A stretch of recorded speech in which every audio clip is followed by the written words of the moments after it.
et nous allons accueillir Christu Vinci. Christou Vinci. J'espère que j'ai pas Christos et Vincit. Oui. Christou Vinci. Voilà, excuse-moi, je suis dyslexique, c'est un peu compliqué pour moi des fois. Non, pas de problème. Euh, tu as compris le concept? Oui, oui, j'avais déjà participé. Ah oui, bon bah c'est super. Et ben du coup, je vais te laisser la primauté avec notre incroyable Mélanie, qui va pouvoir faire cette discussion avec toi. Et normalement, je vous retrouve dans 15 minutes, si tout va bien. Merci Russell. Hello, comment ça va?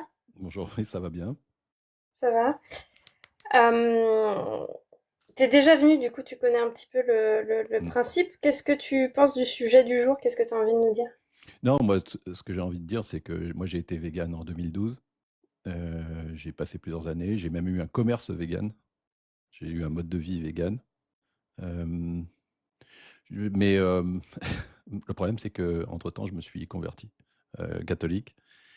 Et du coup, dans le véganisme, bon, j'étais de moins en moins en accord avec. euh, pour plusieurs raisons. En plus, que ça a introduit un interdit alimentaire qui est proche quand même des. Enfin, quand on y réfléchit bien, c'est presque. Enfin, il y a un aspect religieux en fait dans le véganisme hein, qui est quand même présent. Euh, Avec des arguments en plus finalement qui sont pas toujours cohérents dans le véganisme. J'ai- j'ai- je- Puis en plus de ça, ce qui m'a énervé le plus, je pense que c'est la récupération politique totale par une sorte de convergence des luttes qui a amené des personnes vers le véganisme, alors d'une manière très étrange, avec des personnes qui font de la convergence de lutte et puis qui prônent ensuite l'extermination des chats, par exemple. Donc, ça ça m'a toujours un petit peu dérangé, cette récupération politique. Moi, j'étais vegan à la base pour les animaux, juste parce que je trouvais que, voilà, parce que j'aime les animaux, tout simplement. Mais au final, bon, moi, je pense plutôt maintenant, j'ai plutôt une vision naturaliste, en fait, des choses, avec la place de l'homme qui a une place naturelle de prédateur et qui doit l'assumer comme tel, sans faire d'excès, dans un équilibre naturel. Voilà. C'est pour ça que je ne le suis plus. Et, voilà. Et puis, j'ai été quand même déçu de ce mode de pensée. Ok, c'est très intéressant. Du coup, toi, tu parles d'un côté où effectivement tu as été vegan et tu mangeais plus de viande. Alors, tu mangeais plus de viande ou tout produit Ah non, mais animalier j'étais vegan, vegan, vegan? c'est-à-dire c'est Mm. vraiment vegan, c'est pas seulement l'histoire de manger de la viande ou pas de la viande, c'était aussi même le cuir, le mode de vie, essayer même jusqu'à, en fait, quand on est vegan, on va jusqu'à enfin, faire attention même à la colle qu'il y a dans les chaussures, par exemple, puisqu'il y a de la colle qui est à base de poisson, je crois, je sais plus. Dans les cosmétiques aussi. Dans les cosmétiques, on a de la cire d'abeille, par exemple. Donc, il y a toutes ces choses-là. Voilà. Donc, c'était vegan. J'ai même participé à des, à des expos qui étaient organisées à Paris enfin, pendant plusieurs années. Voilà. Ok, très bien. Ben, ça permet de définir aussi un petit peu ce qu'est le véganisme, parce que peut-être que ça parle pas à tout le monde, mais effectivement, c'est au-delà juste de la consommation de nourriture, c'est plus large que ça.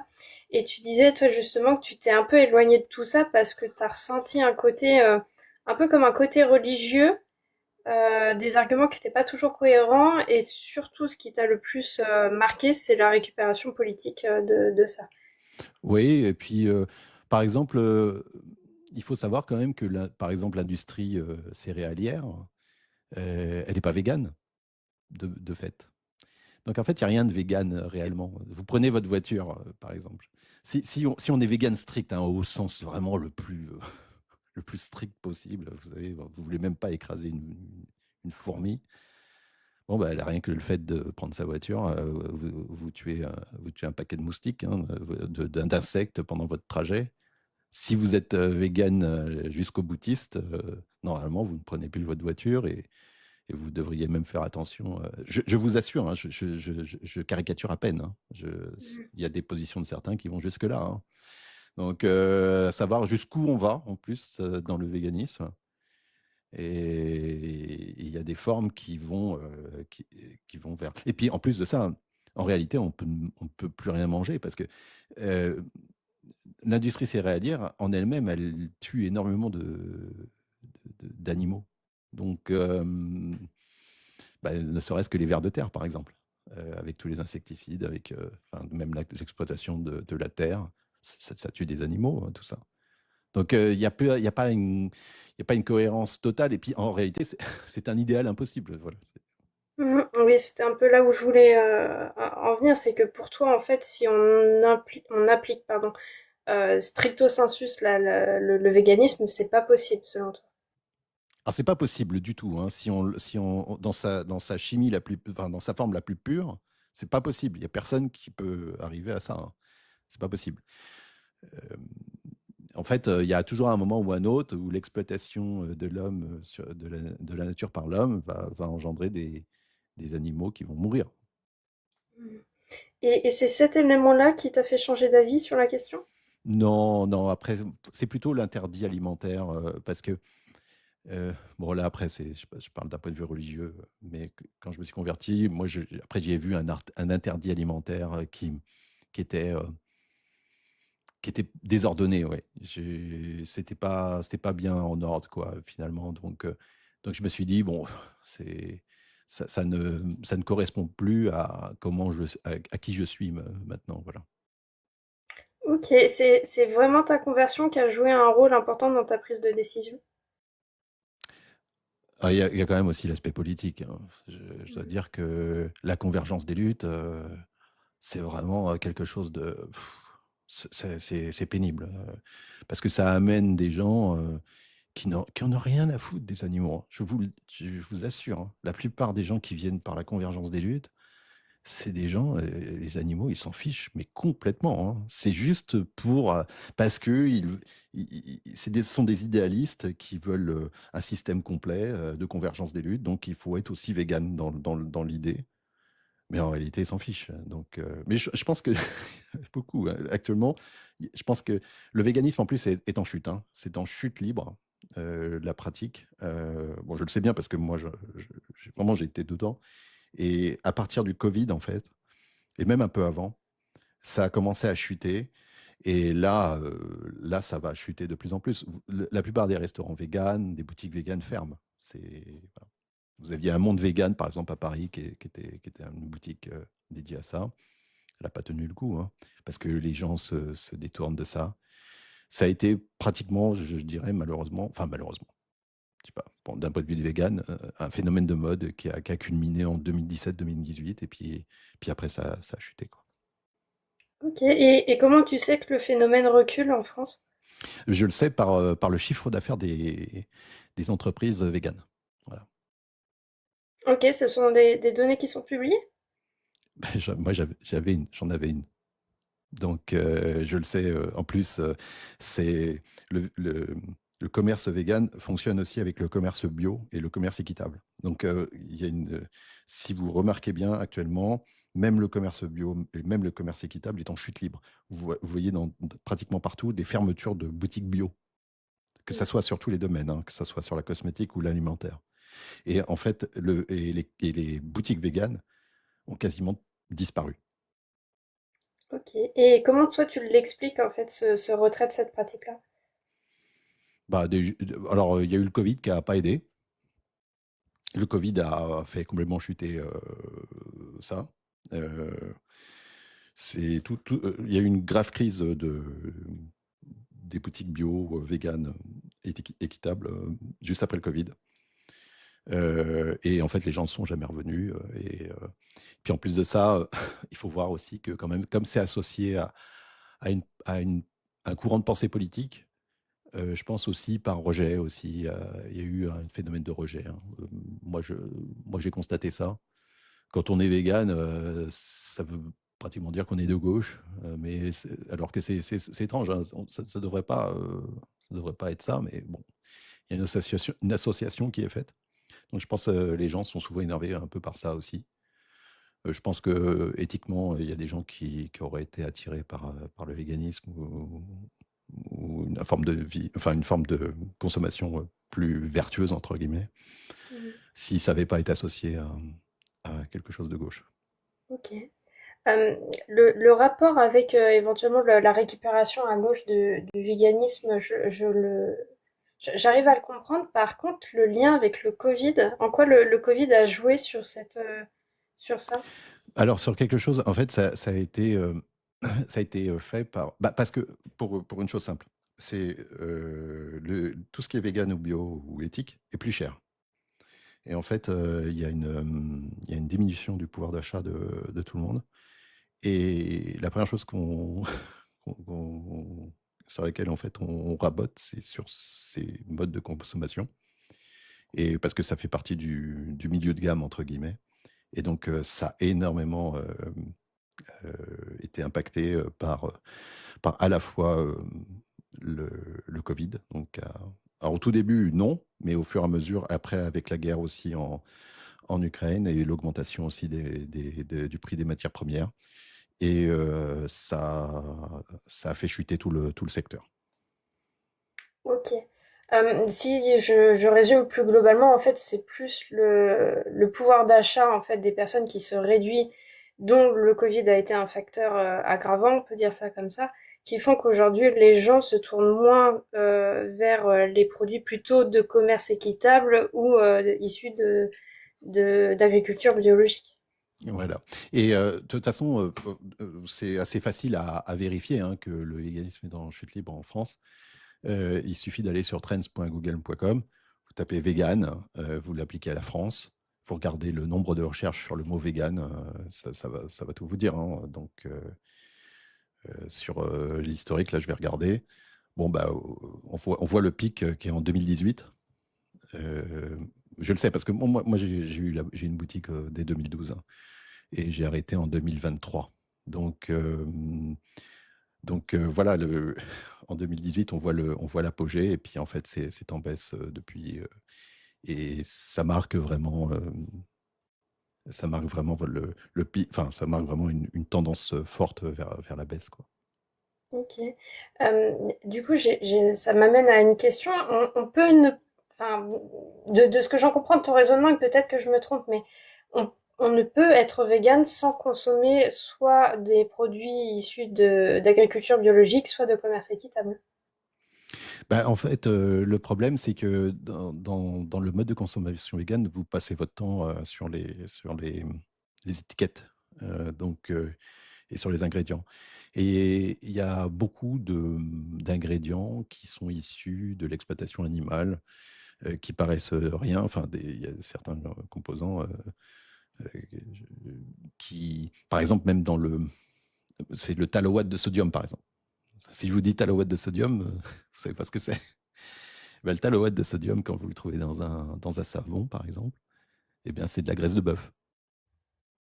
Donc, Ok. toutes ces choses-là, en général, il faut quand même être dans une boutique végane pour avoir, ou alors avoir sur le produit un logo de certification et pour s'assurer quand même que le produit est vegan. Ok. Hum, ok. Donc j'en comprends pour toi que bon, tu l'as observé, le véganisme est en recul du fait du manque de pouvoir d'achat des gens. Euh, et puis, toi, t'as changé de pratique du fait de... Oui, j'ai une philosophie maintenant beaucoup plus naturaliste. Je trouve la position beaucoup plus équilibrée. C'est-à-dire que l'homme, vraiment, admettre que l'homme est un prédateur dans son milieu naturel et qu'il a il a le droit de manger des animaux. Il a ce droit naturel de manger des animaux. Ça ne veut pas dire qu'il doit les massacrer, hein. On s'entend bien. Mais il a ce droit. Et d'ailleurs, je trouve que, par exemple, quelqu'un qui irait à la pêche,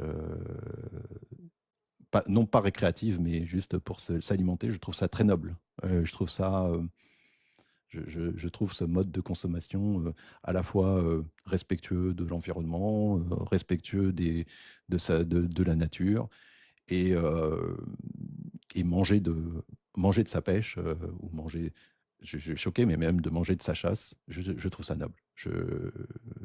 Mais, mais alors, j'avais déjà ça en fait, avant même d'être vegan, j'avais déjà quand même un peu cette manière de penser, hein. Je trouve que tuer un animal pour le fun, hein, c'est dégueulasse. Pour le manger, c'est quand même quelque chose d'autre. Je trouve que c'est une activité noble. Ok. Donc pour toi, en fait, l'homme faisant partie intégrante de l'écosystème enfin, animalier, en fait, on doit avoir le même comportement, c'est-à-dire chasser, cueillir, pêcher. Parce... Chacun fait ce qu'il veut, mais Hmm. l'homme a ce droit naturel. Ok. Et comment on sait on a ces droits-là, nous? On a ce droit parce que enfin, dans l'histoire, les hommes ont mangé de la viande, par opportunisme peut-être aussi, je ne sais pas. Mais nous pouvons, notre organisme est bien fait pour manger de la viande. Alors, c'est mieux quand elle est cuite d'ailleurs, mais il a ce droit en fait de chasser, de prédateur. En fait, il a ce droit de prédater les autres animaux. C'est un droit naturel, comme tous les autres animaux ont le droit aussi de. Parce que, alors oui, il y a quand même aussi, il faut aussi voir qu'il y a aussi dans le véganisme une volonté de rendre, alors parfois les animaux véganes eux-mêmes. Donc là, pour le coup, pour moi, il y a aussi une forme de dérive dans cette manière. Enfin, je veux dire, les animaux, ils ont aussi un droit naturel à prédater, hein. Hmm. Ok. On va arriver au bout des 15 minutes. J'aurais aimé creuser un petit peu sur un autre sujet, mais je vais finir par une dernière question. Est-ce que selon toi, ce qui est naturel ou ce qui a toujours été parce que c'est la tradition ou parce que la nature est faite comme ça, est-ce que c'est forcément bon? En fait, ce qui est naturel n'a pas de. On ne peut pas le juger par la morale, ces choses-là. C'est pas moralement bon ou mauvais.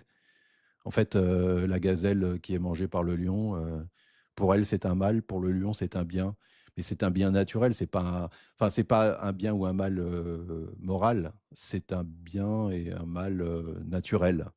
C'est pas, ça ne peut pas être mis sur le plan moral. C'est pour ça que j'ai changé aussi là-dessus. C'est pas le fait de manger un animal qui est moralement mauvais, c'est le fait, par exemple, enfin, de l'exploiter de manière honteuse. Enfin, je sais pas comment dire, mais c'est ça qui est moralement mauvais. Ok, très bien. Je te remercie. Je vais me tourner vers mes camarades s'ils ont des questions à emporter. T'es pas obligé d'y répondre. Enfin, du coup, il y a que Russell, mais voilà. Et puis je reviendrai après pour la dernière question. Mais je compte pour 4.